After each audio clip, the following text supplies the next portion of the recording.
So we come in and have a look at some faults. We can have a look at the fuel regulation solenoid valve. In this case, we can see when it's occurred. Sometimes you'll have some steps here on how to troubleshoot it or component info. This specific fault doesn't have it. Doesn't have the technical info, but it's got some troubleshooting steps for us on how to walk our way through it. Checking the wiring, all that, perform some actions like there is an engine wiring test here on the John Deere engine, which comes in handy. So it's going to walk you through some steps to try to figure out if you got a component or a wire failure, basically. Then we can come out.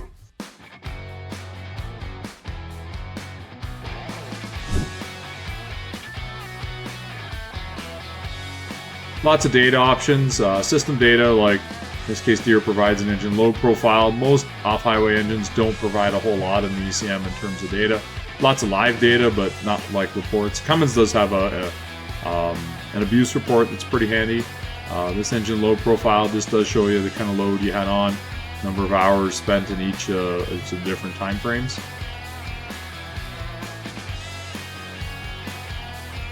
Right, so we're able to come in.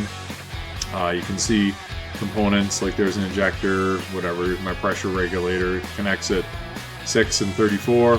I can then open up the ECM, see the pins, a lot of cases to actually see exactly where we connect to, and we're all good. And then on the maintenance side, right, obviously getting the regens, being able to force it. Let's go into there because really all of these functions work the same way that you've just seen. Pretty much 3 primary main steps.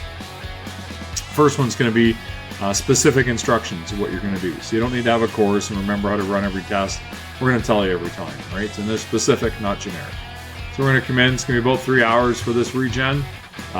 Taking account in service mode, it can be up to 3 hours. So Deere's got that service mode, so it's obviously specific to the Deere.